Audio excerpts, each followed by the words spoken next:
자, 동행 시작합니다. 두 가지 가능성이 있는데 첫 번째는 뭐냐면은 일단 비상계엄과 유사한 문제는 헌법적으로 내면서 헌법 1문에 30점짜리 행정법 들어가잖아요. 거기서 통칭의를 물어볼 가능성이 있습니다.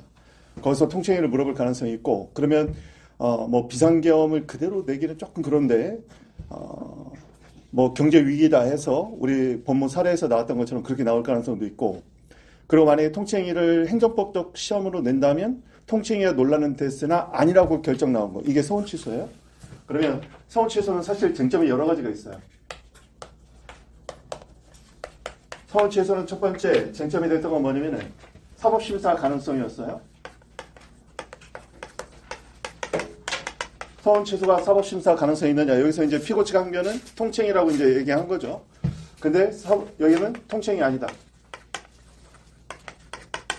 그래서 사법심사 가능하다. 두 번째 문제가 됐던 것 중에 뭐냐면 피고가 또 문제가 됐어요. 피고가 누구냐? 왜냐면 여기서는 이것도 기억하세요. 답안지 쓸 때 대통령이 결재는 했어요. 근데 결재권자와 통보하는 행정처에 달랐단 말이야. 보훈처장이 통보를 했어요. 근데 우리 판례는 뭐라고 얘기했냐면 결재권자 대통령의 결재가 있기 때문에 문제 없다고 왔어요. 그럼 이 통보는요? 통보는 보훈처장이 이 통보를 대행한 것에 불과하다. 그래서 문제 없다. 즉 주체요건이죠. 그래서 이 결재권자인 대통령이 피고가 돼야 되는데 실제 사안에서는 보훈처장을 피고로 삼았기 때문에 여기서 문제가 될 수 있는 건 피고 경정이 되겠죠. 피고 경정이 문제가 될 수 있고, 피고 경정이 문제가 되면 조문을 쓰겠지만 제소기간은 처음 소를 제기했을 때를 기준으로 삼는다는 조문도 있으니까, 자, 이것도 써줘야겠어요. 세 번째.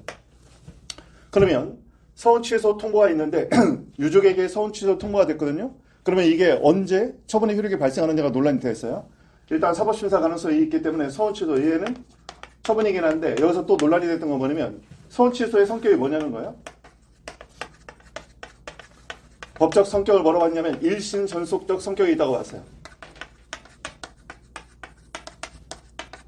서운 대상자에 대한 취소이기 때문에 일신 전속적 성격이 있어서 결론이 뭐냐면, 그렇기 때문에 유족이 처분의 상대방이 아니라고 나왔어요. 그러면 유족이 처분의 상대방이 아니면 뭐냐?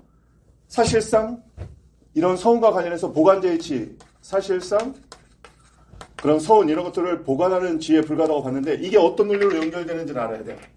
어떤 논리로 연결되냐면 유족이 처분의 상대방이 아니잖아요. 따라서 유족에게 알려야 효력이 발생하는 게 아니라는 거예요, 논리가. 무슨 말인지 이해됐어요? 만약에 유족이 처분의 상대방이었으면 유족에게 제대로 통보가 돼야 서운 취소의 효력이 발생하게 돼버리는 거예요. 그러니까 유족은 이제 항변하는 거죠. 니네가 서운 취소했는데 우리한테 개별 통보 안 됐어. 그러니까 이거 효력 없는 거야. 그랬더니 판례는 뭐라고 얘기했냐? 서운 취소 자체는 일신전속적 성격이 있기 때문에 유족 네가 처분의 상대방 아니야. 서운 때문에 니네가 이익을 누리는 건 뭐에 불과하다? 반사적 이익에 불과하다고 본 거야. 보통 이제 국립요공자 뭐 밑에 있는 그 직계 비속들은 혜택이 좀 있잖아. 그럼 반사적 이익에 불과한 거지 법률에서 보호되는 이익은 아니라고 봤어요. 그냥 반사적 이익에 불과하다.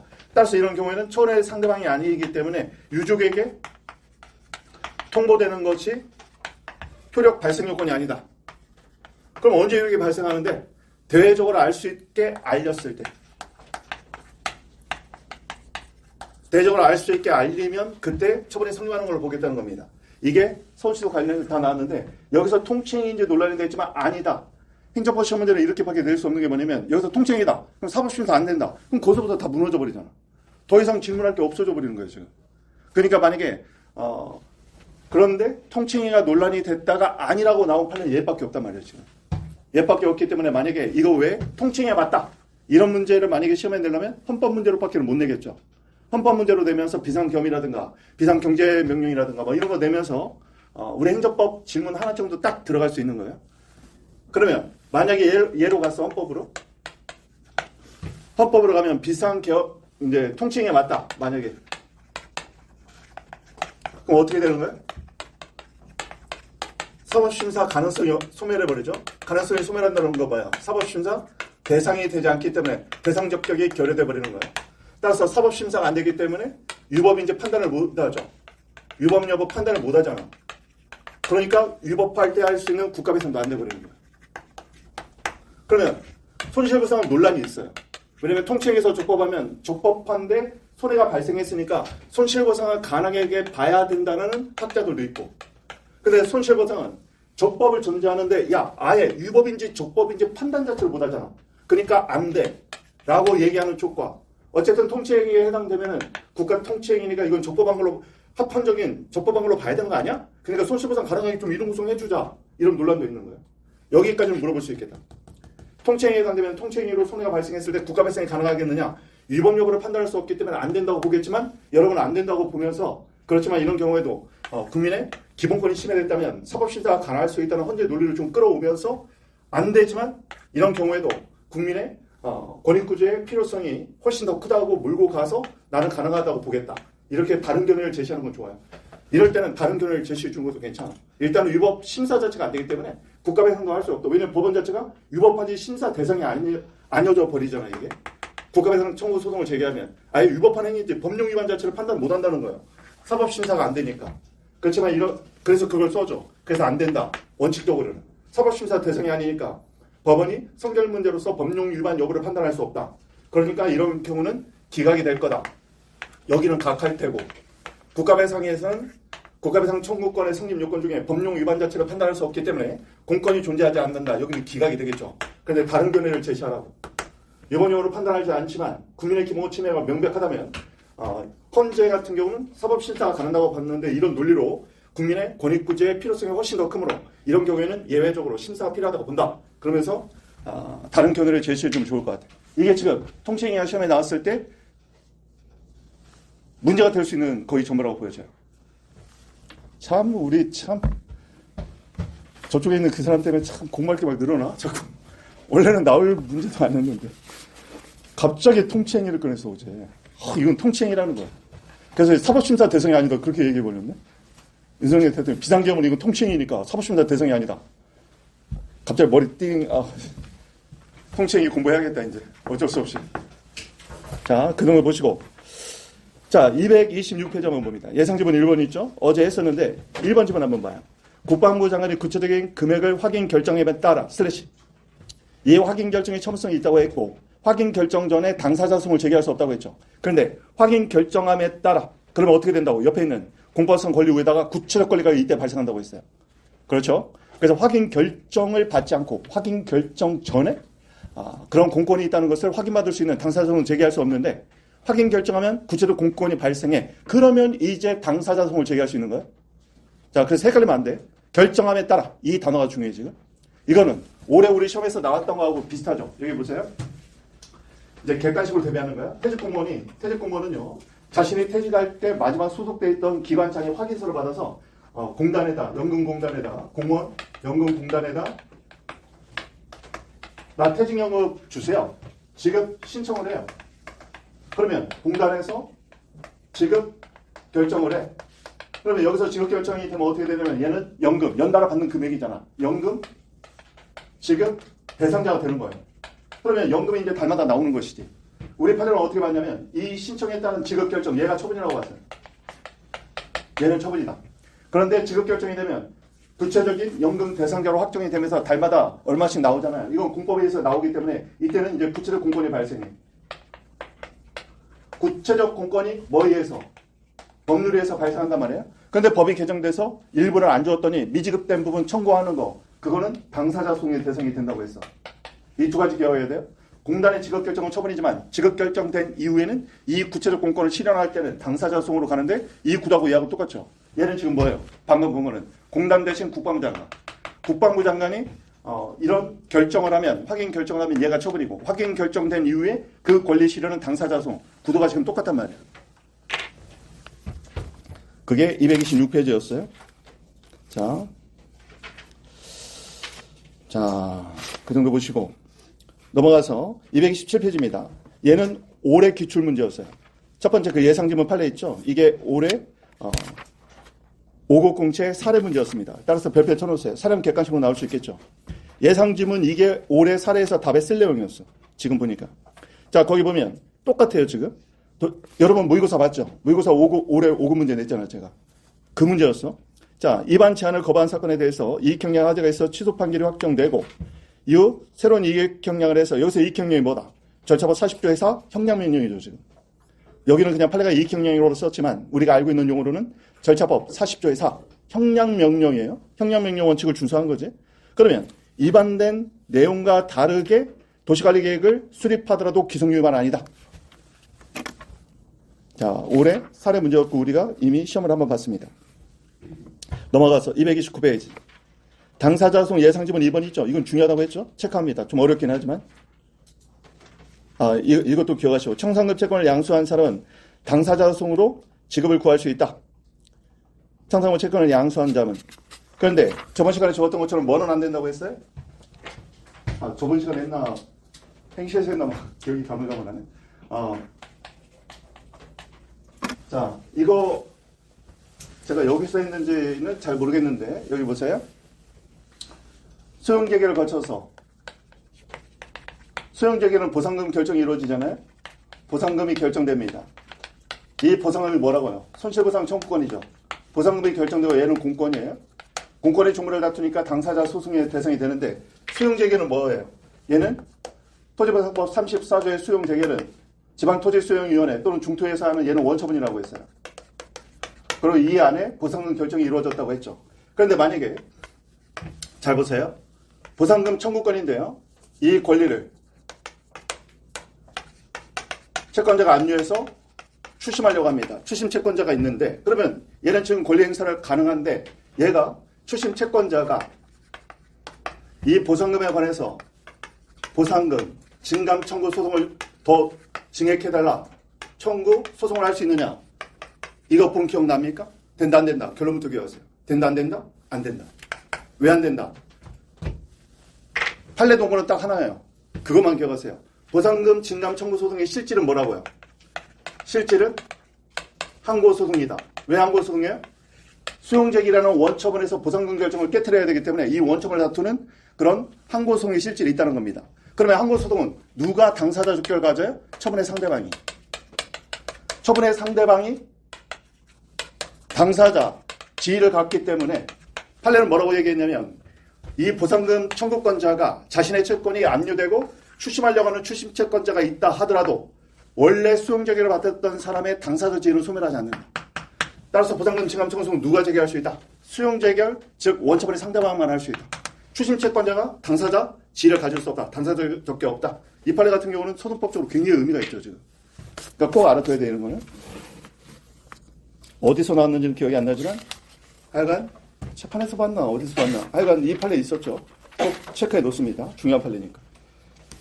자, 넘어갑니다. 이제 지방자치법이네요. 지방자치법은 뭐 중요 판례를 시험에 내는 경우는 거의 없었고 그 다음에 234페이지 예상률 1번 이게 어딘가 시험에서 케이스로 나왔어요. 따라서 1번은 케이스라고 적어놓습니다. 어떤 시험에서 나왔는 기억이 안 나는데 지금 하여간 올해 시험인가에서 어떤 시험에서 사례로 물어봤어요. 입시인가 어디에서. 자, 보면요. 법인은 해당 지자체 구역 안에서 주된 사무소나 본점을 꼭 둬야 되는 거 아니고 사무소만 있으면 주민에 해당된다고 봤어요. 사무소만 체크합니다. 사무소만 있으면 주민에 해당돼. 그러니까 나중에 주민세라든가 이거 납부해야 된다는 거예요, 지금. 사무소만 있으면 된다. 자, 이건 꼭 알아두세요. 1번은 별표 쳐놓으세요. 어쨌든 사례로 한번 나온 판례니까. 자, 그리고 내려가서 235페이지 봅니다. 이거는 카페에 누가 질문도 했었는데요. 실제로 나온 적도 있고. 카페에 어제 질문이 있어서 답변을 했던 것 같은데, 거기 보세요. 지방자치법 21조. 자, 21조, 22조. 주민간사 주민소송에서 요건이 법령에 반하거나 공익을 현저해야 한다고 인정될 것, 슬래시 끊어줍니다. 이것은 주민감사 청구 또는 주민소송의 적법요건이 아니다. 특히 주민소송의 적법요건 체크합니다. 이 말은 뭐예요? 이게 무슨 말입니까? 이렇게 물어보던데. 주민소송의 적법요건이라는 말이 뭐예요? 밑에 적어놓으세요. 소송요건이 아니라는, 주민소송이 적법해지기 위한 소송요건 단계의 검토사항이 아니라는 거예요. 밑에 소송요건 X. 그럼 판례는 뭐라고 봤느냐? 잘 보세요. 그 위에다 적어놓습니다. 법령에 반했거나 현저히 공익을 현저히 해왔는지는 위에다 본안 판단. 본안 판단에서 해야 될 문제이기 때문에 소송요건 단계에서는 가능성만 주장하면 된다고 했어요. 밑에가 가능성. 따라서 법령에 위반됐거나 공익을 현저히 해야 할 것이 주민소송의 소재의 적법요건은 아니라는 거야. 적법요건에서는 소재가 적법하기 위해서는 그 가능성을 주장만 하면 된다고 했어요. 가능성이라고 기억하세요. 소송요건 단계에서는 가능성. 정말로 법령 위반을 했는지 공인을 현재 해야 했는지는 본안 판단을 해봐야 한다는 거야. 무슨 말인지 알겠죠? 그러니까 여기서 이거는 속아 넘어가기 딱 좋단 말이에요. 지금 주민소송의 적법 요건에 해당된다? 아니에요. 본안 판단을 해봐야 돼. 주민소송에서 소재기의 적법성은 밑에다가 그렇게 적어놓으면 이해 편하겠지. 소재기의 적법성 단계에서는 소재기의 적법성 가능성 주장으로 촉하다. 소재기 단계에서는 소재기 적법성에서는 가능성 주장으로 충분하다. 넘어갑니다. 236페이지에 기출유형 1번이 많이 나오죠. 주민감사는 소송을 제기한 전치주의죠. 주민감사를 청구했을 때만 소송을 제기할 수 있단 말이야. 그래서 주민감사 전치주의라고 불러요. 우리가 필요적 행정심판 전치주의와 유사한 거지. 그런데 주민감사를 청구했더니 부적법 5인으로 각하해버렸어. 그러면은 전치주의 요건 충족된 거로 봐주겠다는 겁니다. 그래서 마지막 주민소송 제기할 수 있다. 넘어갑니다. 자, 다음에 237페이지에 나와 있는 이것도 많이 나오는 지문이죠. 1번, 예상지문 1번 체크합니다. 보니까 기출지문에도 동일하게 나왔어요.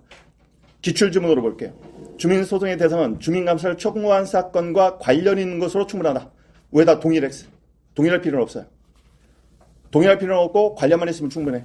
그래서 위의 예상지문에서 첫 번째 줄도 봅니다.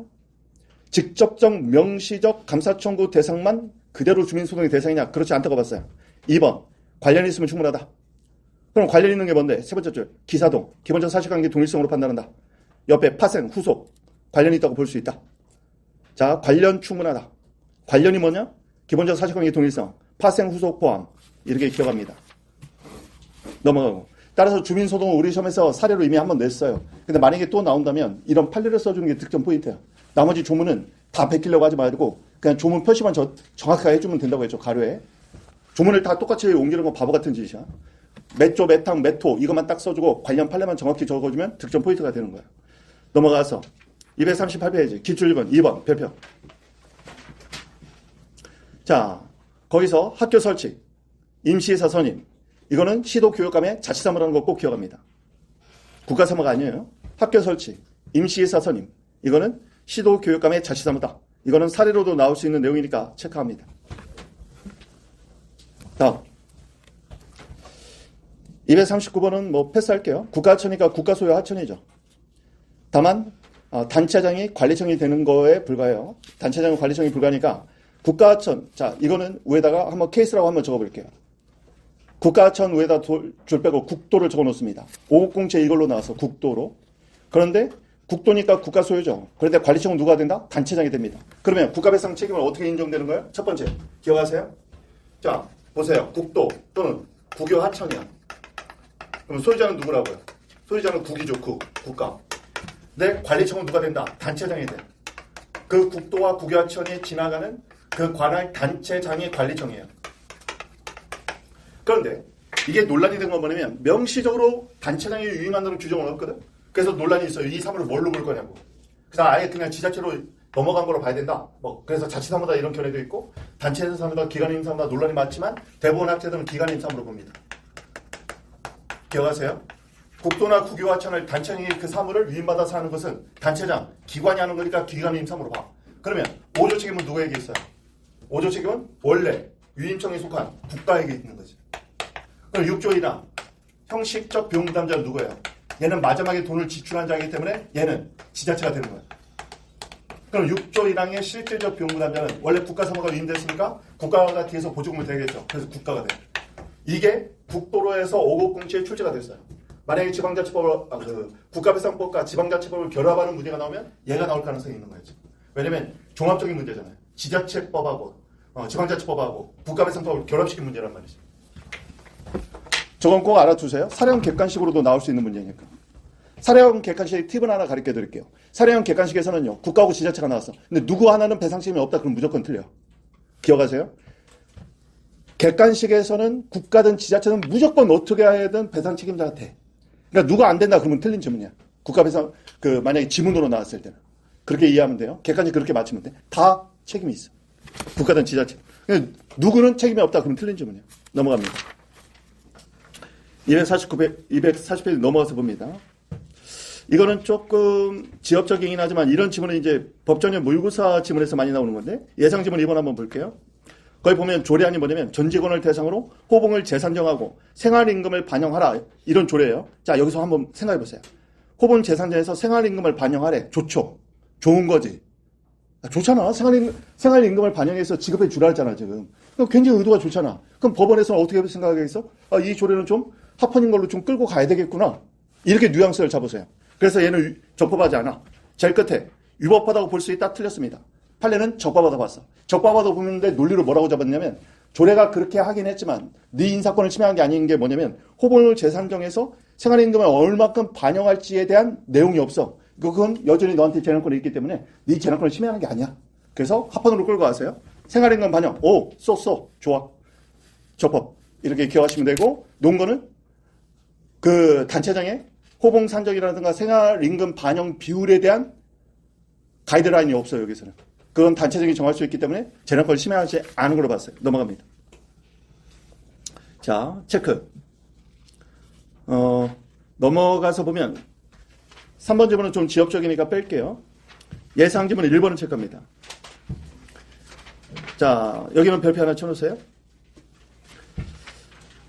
예상 지문 1번 보면 공유재산법, 국유재산법에 따라서 중간에 보면 공유재산의 사용수익 허가, 사용수익 동그라미. 왜 별표 친지 알겠죠? 우리가 공법에서 강론에서 사례로 A급, 특A급이 뭐라고요? 행정재산의 목적의 사용허가. 여기서 말하는 얘가 그거야. 자, 위에다 적어놓으세요. 목적의 사용허가. 특A급이야, 특A급. 행정재산의 목적의 사용허가는 2년 전에 법무에서 사례로 물어봤고, 그래서 특A급으로 찍혔는데 아직까지 안 나왔어.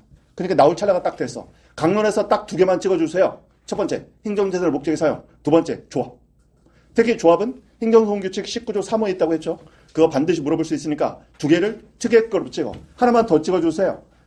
뭐 몇 개까지 가려고. 특별 사용과 일반 사용의 변경 가능성. 이것까지. 그러다 보면 공문의 형태 소멸만으로 소멸하는지 막 이런 쟁점들 있잖아. 그런 것들 좀 눈여겨보세요. 자, 여기 보니까요. 공유재산의 사용수익 허가, 특허라고 했어, 특허. 그런데 그것을 제3자에게 사적 이용을 허용하는 거. 그런 것들은 지자체에게 자율적으로 맡겼다가는 난리가 날 거야, 아마. 지자체 자기 아는 사람들한테 막 다 팔아, 안 된다. 자율적 규율에 맡기면 안 된다. 맡겨져 있다고 볼 수 있다, X. 그랬다가는 다 비례 온상이 돼버려. 자, 넘어갑니다. 넘어가서 244페이지 예상지문 2번. 이거는 지금 많이 나왔죠. 별표칩니다. 조례는 포괄임이 가능한데 법률에서 포괄임 받은 조례에서 규칙으로 다시 재임하는 거. 이건 포괄임 금지원칙이 적용된다는 거예요. 포괄적 위임 안 된다. 이건 시험에서 너무 많이 나왔어. 체크하세요. 2번만 체크하면 되겠다. 넘어가고 246페이지. 자, 거기 보면요. 자치사무는 1번입니다. 자치사무는 조례 제정 대상이긴 하지만 장애 고유 권한을 침해하지 않는 범위에서만 인정됐다고 했죠. 그래서 2번 한번 볼게요. 법령상 지방자치단체의 장애에게 예산안 편성 권한 행사를 의회의 사전 의결을 받도록 했다. 이거는 고유 권한 침해를 보는 거죠. 행정부의 가장 중요한 권한 중에 하나잖아. 우리 윤석열 대통령이 열받은 게 또 이 부분이었다는 거 아니야? 예산을 그냥 대폭 삭감해버리고 특히 대통령실 70억 특활비를 삭제한 게 그걸로 술 먹어야 되는데 갑자기 확 깎아버리니까 거기서 못 참았다는 말이 있어요. 그래서 예산안 편성권 이거는 정말 고유 권한은 맞다. 그래서 자기 고유 권한 침해됐다고 갑자기 뭐 비상경험 걸고 난리를 친 거지. 자, 기억하십니다. 이거는 예산안 편성. 이거는 의회가 이렇게 사전 의결을 하고 사후 승인받고 예산안 편성권 침해다. 조례로 규정할 수 없다. 넘어갑니다. 넘어가서 248페이지 2번. 이거는 별표 하나 쳐놓고. 자, 이 판례는 많이 나오죠. 두 번째 줄 보면 소속을 분명하기 위해서 교육청을 추가하도록 한 거. 이거는 뭐 소극적인 거에 불과한 걸로 봐야지. 이걸 뭐 조례 위반이라고 볼 건 아니잖아요. 교육청 단어를 뭐 추가한 것 정도가 조례 위반, 위법한 조례 아니라는 거죠. 침해 없다. 넘어가고. 넘어가서 249페이지 봅니다. 거기 예상지문 1번 있죠? 옆에다 케이스. 단체장이 공공기관의 장을 임명하는 거. 이거는 인사권에서 고유사무로 봐요. 위에다 자치사무.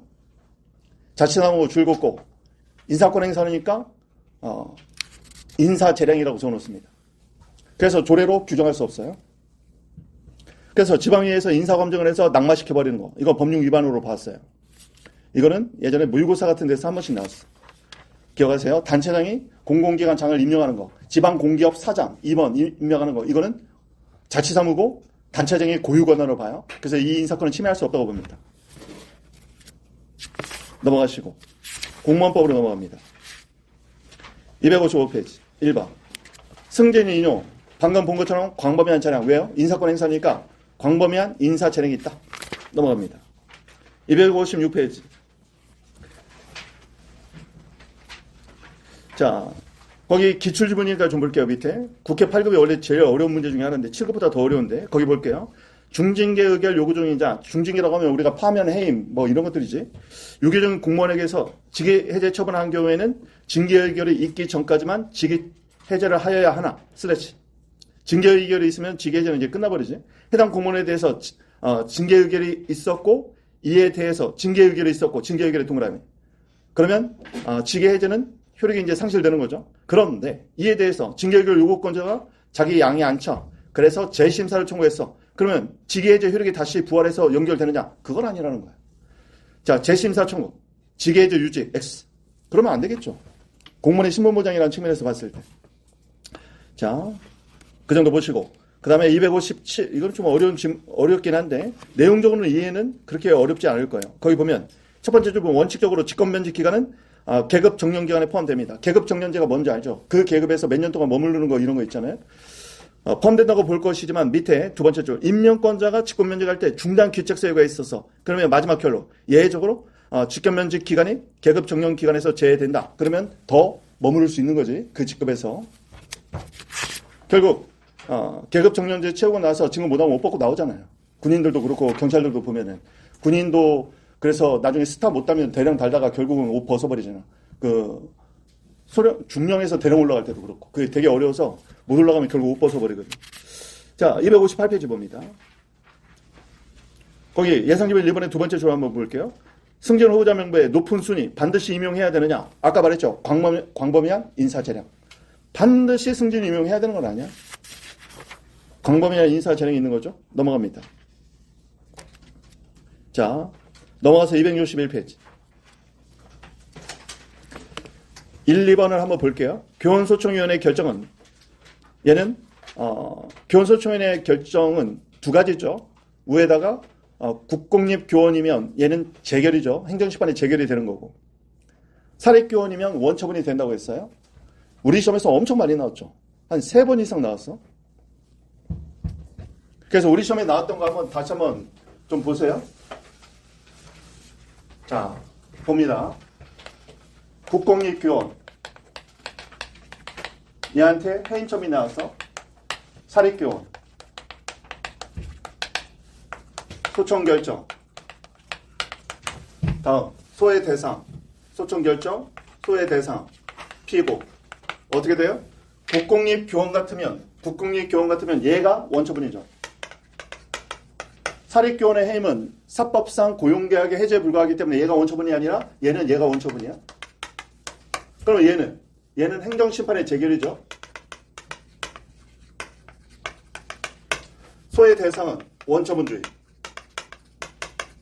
그래서 뭐가 돼요? 얘가 되는 거고. 그런데 여기는요. 사립교원은 얘가 원처분이니까 소청 결정 자체가 소의 대상이 된단 말이야. 그리고 이때 피고는 원처분에 의한 합의제 행정청의 소청위원회가 돼버리는 거죠. 그런데 우리 시험에서는 더 어렵게 나왔어. 어떻게 나왔어요? 우리 시험에서는 이 소청결정이 만약에 해임을 취소하는 취소결정이야. 취소결정이면 이 재결은 기속유예 발생하잖아요. 기속유예 발생하니까 피고에 해당되는 피고인 행정청은 불복할 수 없다. 왜? 기속유예 구속을 받으니까. 그런데 얘는요. 얘는 행정심판의 재결이 아니란 말이야. 그냥 원처분이라고 했잖아요. 그러니까 이때는 피고 입장에서 불복 가능하다. 보통 이때 피고가 되는 자는 학교 법인 또는 대표자입니다. 그러니까 이제 사립학교 같으면 이제 총장이 나와. 원래 법 자체에 학교 법인 또는 대표자. 그래서 나중에 피고 보면은 어쩔 때는 법인이라고 써있고 어쩔 때는 총장이라고 써있을 거야. 이게 우리 시험에서 객관식으로 물어봤죠. 기출로. 이거 알아둬야 된다고. 워낙 자주 나왔으니까. 다시 한번 볼게요. 교원소청위원회의 결정은 얘를 행정심판의 재결로 본다면 주문 플러스 그 전제가 되는 이유까지 기속유예 미치는 거죠. 주문 이유. 다음. 자, 이것도 기억하세요. 2번 보면은 아까 앞에서 본 거하고 비슷한 건데 교원소청위원회가 임용기간에 만료된 교원에 대해서 재임용 거부처분을 취소하는 재결을 했어요. 취소하는 재결. 근데 기속력은 뭐라고요? 가부간의 결정을 다시 할 수 있다고 했죠. 위법사유를 보완해서 가부간의 결정을 다시 해야지 내려가서 재임용해야 되는 의무가 발생하는 건 아니다. 즉 위법사유를 보완해서 다시 가부간의 결정을 할 수 있다. 왜냐면 거부 처분이니까 신청이 있을 거 아니에요? 신청에 대한 가부간의 결정을 다시 할 수 있다. 아까 똑같아요. 입안 제한도 신청이란 말이야. 계획 변경 신청이잖아. 입안 제한. 5급 공채 사례 문제가 뭐였냐면 입안 제한에 대해서 거부가 나왔어요. 거부가 나왔는데 얘가 취소 판결이 확정됐어. 그러면 입안 제한대로, 다른 말로 신청대로 해야 하느냐? 아니다. 위법 사유를 보완해서 가부간의 결정을 다시 할 수 있다. 그렇게 보면 되겠습니다. 넘어가고. 자, 263페이지 봅니다. 거기 밑에 예상제문 한번 볼게요. 공단의 임직원 체크하고 얘들한테는 세 번째 줄 국가공무원법 66조 노동상권 제한이죠. 이런 의무를 부담시킬 수는 없다 이렇게 봤어요. 공무원 같은 노동상권 제한 뭐 그 정도의 공적 업무를 수행하는 건 또 아니라고 봤어. 그래서 국가공무원법 66조 노동상권 제한 그런 의무 없다. 다음 공물법으로 넘어갑니다. 266페이지 1번 사용허가 있죠. 사용허가의 동그라미 치고 이게 우리 목적의 사용 얘기하는 거예요. 위에다 목적의 사용허가 저거고 특허. 시험에 나오면은 뭐 음식점 허가를 해줘서 관공서에 뭐 음식점 허가, 매점 허가 또는 뭐 그런 것들 다 이게 행정재산의 목적의 사용허가, 특허, 재량 기억하십니다. 그래서 소송 형태를 물어볼 거예요. 그러면 이게 사용대차, 임대차, 사법관계 아니니까 공법관계, 행정소송. 그 중에서 특허 처분이다. 그러니까 항고소송. 그런데 만약에 취소를 누가 했나 보니까 국장이 했네? 내부인 받은 국장이 했어. 그럼 내부인 받은 자가 자기 명의로 처분, 무효사유. 그럼 소송 형태가 뭐가 돼요? 두 개 써야 된다고 했죠? 무효사유가 나오면 무효확인 소송 또는 무효선언을 구하는 취소송을 제기할 수 있다. 여기까지 써줘야 된다고 했어. 무효선언을 구하는 취소송 꼭 써야 돼. 그리고 여러 번 말씀드렸습니다만 시험은 뭐 또 나올 수 있다고요? 무효확인 소송을 제기했다. 근데 심리결과 취소사유다. 그러면 우리 행정소송규칙 16조 꼭 써라고 했잖아요. 여기 성명권 들어왔으니까. 그것도 물어볼 수 있다. 자, 마지막 복습해 봅니다. 무효확인 소송을 시험에 냈다. 그럼 쟁점은 세 가지. 첫 번째, 소송요건에서는 보충서. 본안 판단에서는 심리결과 취소사유일 때 법원의 판단. 마지막에는 기속력 관련해서 판결의 효력. 자, 소송요건은 무효확인의 보충성. 본안 판단은 심리결과 취소사유일 때. 마지막 판결의 효력에 위해서는 무, 사, 간, 전제. 합격을 해서는 간이 무사한 게 전제다.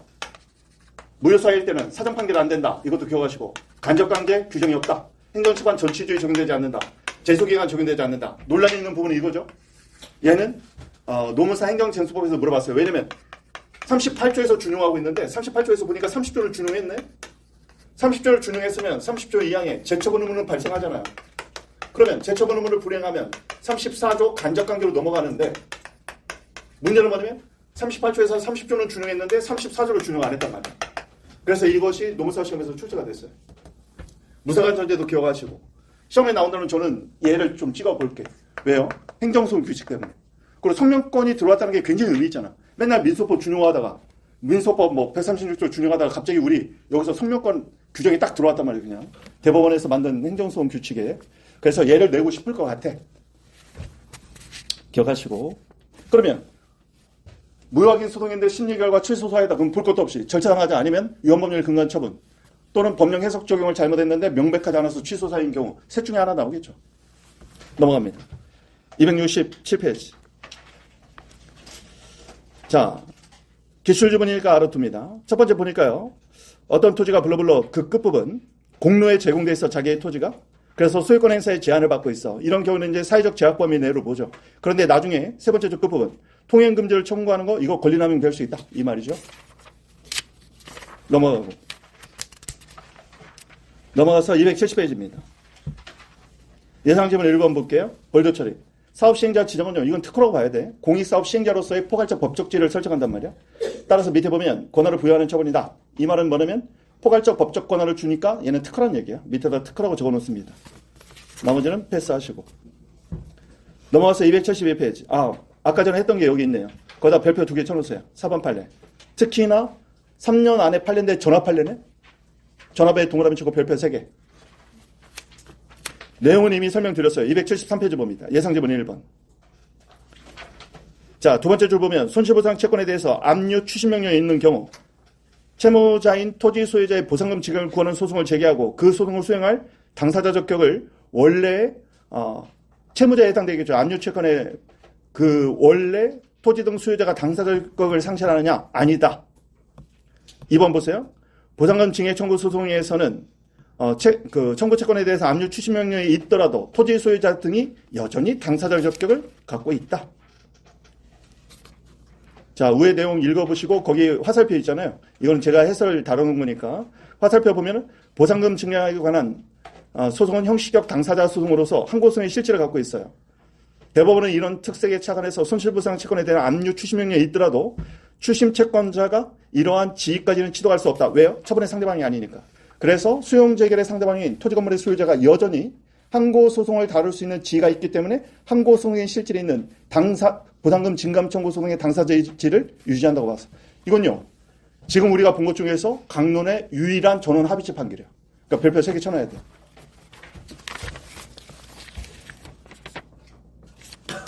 다음 275페이지 보세요.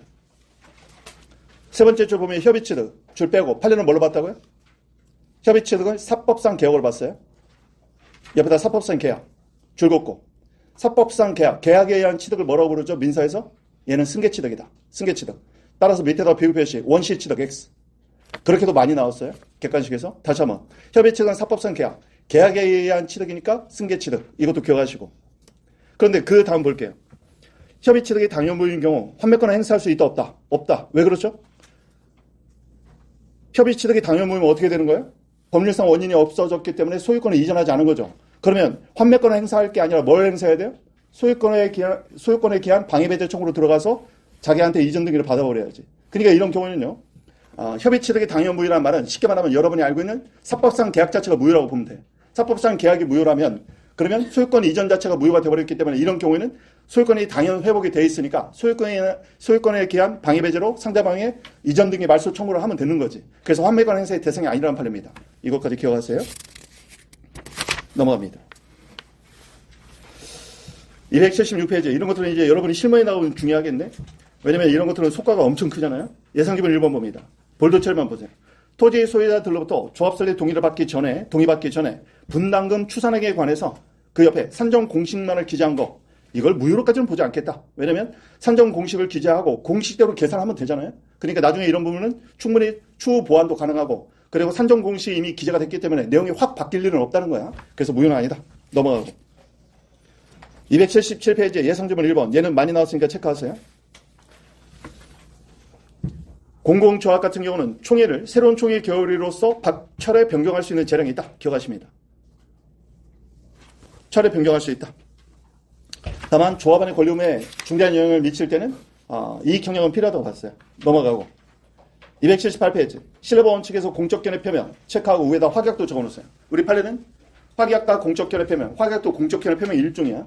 얘네들은 그런 공적견해 표명 당시에 사실관계, 법률관계가 유지됨을 전제하기 때문에 내려가서 사정변경이 있으면 별도의 의사표시 없이 공적견해 표명은 자동 실효돼. 확약 또는 공적견해 표명은 사정변경이 있으면 자동 실효. 이건 많이 나왔죠. 객관식에서. 넘어가서 마지막입니다. 279페이지입니다. 거기에는 예상지문 전체를 다 별표를 쳐놓으세요. 자, 조합 파트니까 전체 별표 치고 1번 볼드 처리만 봅니다. 우리 행정법에서의 조합은 민법과 다르게 얘 자체가 공법인이다. 세 번째 줄 행정주체의 지위가 있다. 다음 2번 관리처분 계획은 구속적 행정계획으로서 처분성 인정된다. 세 단어만 체크하면 되네요. 관리처분 계획, 구속적 행정계획, 독립된 행정처분. 따라서 항고소송의 대상입니다. 언제? 구속적 행정계획으로서 관리처분 계획이 효력이 발생하려면 줄 빼고 인가가 나와야 돼요. 인가 고시가 있은 다음에 처분의 효력이 발생하지. 가하상의 인가니까 효력이 발생하려면 인가 고시가 있어야 돼요. 관리처분 계획은 인가 고시가 있으면 효력이 발생하고 그러면 처분이니까 항고소송으로 다툰다. 인가 전에는 옆에다 적어놓으세요. 인가 전. 뭘 다퉈야 돼요? 인가 전에는 총회 의결. 행정소송규칙 몇 조라고요? 이거 뭐 한 10번은 얘기하는 것 같으네. 행정소송규칙 19조 3호 다목입니다. 다목. 3호 다목. 관리처분 계획. 시행계획은 나목. 19조 3호까지 꼭 기억하세요. 시험에서는 거기까지 물어볼 거야. 꼭 기억해야 돼. 관리처분 계획. 특히 행정소송규칙 19조 3호 나목. 시행계획에 대한 총회. 다목. 관리처분 계획에 대한 총회. 이거는 A급이라고 했어요. 3번은 앞에서 본 것처럼 새로운 총회 의결로서 변경할 수 있다. 철회 변경할 수 있다. 다만 4번처럼 조합의 내부 규범을 변경할 때는 이해관계가 너무 걸려있으니까 마지막 제줄 신랑 조합원의 이익보다 우월한 그런 필요가 있어야 된다. 이익형이 필요하다는 얘기죠. 자, 나머지는 쭉 넘어가겠습니다. 새롭게 볼만한 내용은 없다고 보여지네요. 자, 289페이지 보면 우리 객관식에서 여러 번 나왔죠? 1번 지문 보면 세무조사 결정 통지역 과세전 접부 심사를 하기 전에 과세점 나오면 이거 무효라는 거. 이거 기억하세요. 무효 요소에 몇 개 안 되잖아요. 과세전 접부 심사 결정도 안 나왔는데 과세청이 나왔어. 이거는 무효다. 왜냐면 기다렸어야 된다. 그리고 두 번째 줄도 이것도 기출됐었죠. 납세고지서의 필요적 기대사항이 다 기재가 돼 있다면 내려가서 불복 여부에 전혀 지장이 없을 정도로 명백했다면 하자치가 인정될 여지 있다. 왜냐면 필요적 기재사항이 다 있으니까. 자, 여기까지 하겠습니다. 자, 말씀드린 대로 이제 다음 주 월화는 제가 오늘까지 자료 만들어서 그동안 시험 3년 동안 어떤 쟁점이 나왔는지 쟁점만 확인하는 식으로 해서 월요일, 화요일 동안 강의를 나가도록 하겠습니다. 자, 오늘도 여러분 파이팅 하시길 바랍니다. 힘내세요.